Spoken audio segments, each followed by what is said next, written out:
Dear students, السلام علیکم۔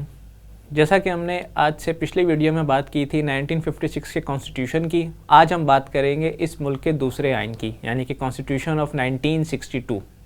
1956 کا قانون 2.5 سال نافذ العمل رہنے کے بعد 1958 میں ایوب خان صاحب کے مارشل لاء کے بعد منسوخ ہو گیا، جبکہ اس کے تقریباً مزید 3 سال کے بعد 1962 میں ایک نیا کانسٹیٹیوشن فریم کیا گیا، جسے ہم کانسٹیٹیوشن آف 1962 کے نام سے جانتے ہیں۔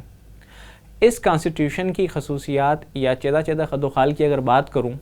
تو اس کے اندر سب سے پہلے تو جو اس سے پچھلے قانون میں یعنی کہ 1956 میں فیڈرل پارلیمانی سسٹم کی بات کی گئی تھی، اس قانون میں پریزیڈنشل یعنی کہ صدارتی نظام نافذ کرنے کی بات کی گئی۔ 1962 کے قانون میں ملک کا طرز حکمرانی وفاقی طرز حکومت میں سے ہٹا کر صدارتی طرز حکومت کی طرف لانے کی کوشش کی گئی اور صدارتی طرز حکومت کو اپنایا گیا، جبکہ 1956 کے آئین کی طرح ہی اس آئین میں بھی اس بات کا اعادہ اور اعلان کیا گیا کہ حاکمیت صرف اللہ تعالیٰ کی ہے، جبکہ نمائندے حدود و قیود کے اندر رہتے ہوئے اپنے اختیارات کو استعمال کریں گے۔ 1962 کے آئین میں اسلامی جمہوریہ کا جو اضافہ تھا اسے ختم کر دیا گیا اور پاکستان کو دوبارہ صرف سرکاری طور پر پاکستان ہی رہنے دیا گیا، یعنی 1956 کے آئین میں پاکستان کا نام تبدیل کر کے اسلامی جمہوریہ پاکستان کر دیا گیا تھا، جبکہ 1962 کے قانون میں اسے دوبارہ سے پاکستان کر دیا گیا۔ 1962 کے قانون میں اس کے علاوہ تمام تر اختیارات جو ہیں وہ صدر کو منتقل کر دیے گئے، یعنی کہ تمام اہم فیصلے اور قانونی ترامیم جو کہ پہلے اسمبلی، وزیر اعظم اور صدر کی مشاورت سے ہوتے تھے، وہ اب صدر ڈائریکٹلی اپنے طور پر بھی کر سکتا تھا۔ 1962 کے قانون میں اسلامک ایڈوائزری کونسل کے اختیارات کو بھی محدود کیا گیا اور اسے صرف مشورہ دینے کا پابند کیا گیا کہ وہ مجوزہ آئینی ترامیم یا آئین کے اندر کسی بھی شق میں جس میں وہ سمجھے کہ یہ بات خلاف شریعت یا خلاف اسلام ہے، اس کے متعلق صرف مشورہ دینے کی پابند تھی حکومت کو۔ ملک میں انتخابات کے نظام کو بھی بلا واسطہ کر دیا گیا، یعنی کہ ڈائریکٹ الیکٹوریٹ کو تبدیل کر کے انڈائریکٹ الیکشنز کو نافذ العمل کیا گیا، یعنی کہ ملک میں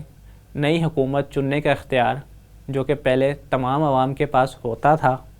اسے چند محدود طبقوں تک یا چند مخصوص اداروں کے اندر کام کرنے والے لوگوں تک یا چند شرائط پر پورا اترنے والے افراد تک محدود کر دیا گیا۔